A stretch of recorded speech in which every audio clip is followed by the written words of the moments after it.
worth chasing peace and chasing this non-existent ideal if we know for a fact that it's utopian and can't be created? Because suppose the more injustice we have and the more like the wider gaps we have, if we just allow them to get like wider, we would just have more issues and more violence.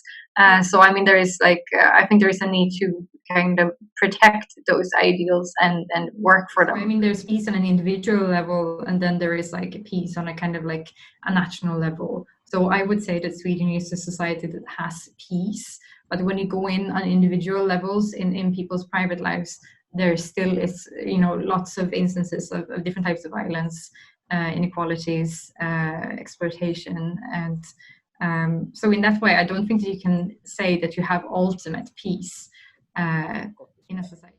So, given the anarchic system of like global politics and the fact that some countries do not really abide by what IGOs suggest, like the UN, in such cases, how can peace truly be upheld? Because there is nobody to actually keep countries in check.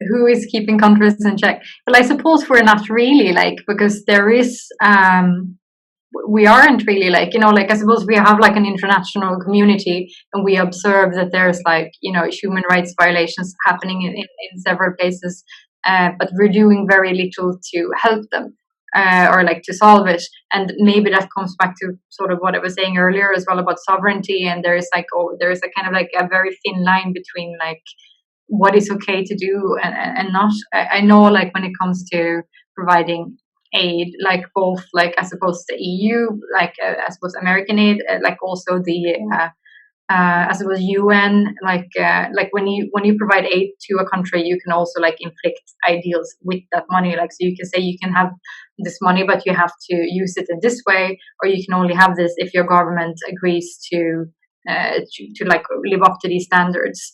So there is a lot, and I think that is to some degree good, but it is then, as we spoke about earlier, it is inflecting often Western ideals on countries. So so it is a kind of that is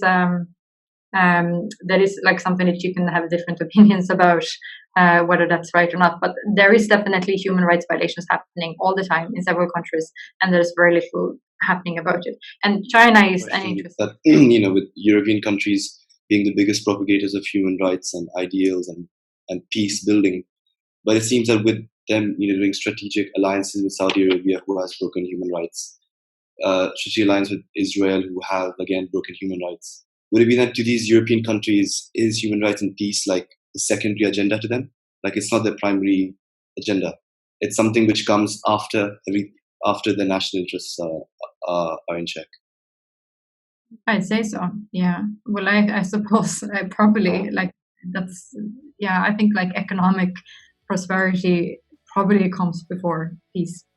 Because of course, we live in a very capitalist society, and that contributes. I mean, that is kind of the accelerator of that as well.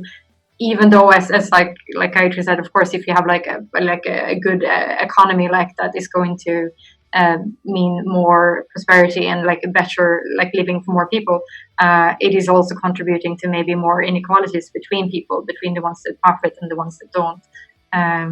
I think it's important to kind of maintain utopia and wanting to kind of improve things in that direction. Of course, some people don't want that,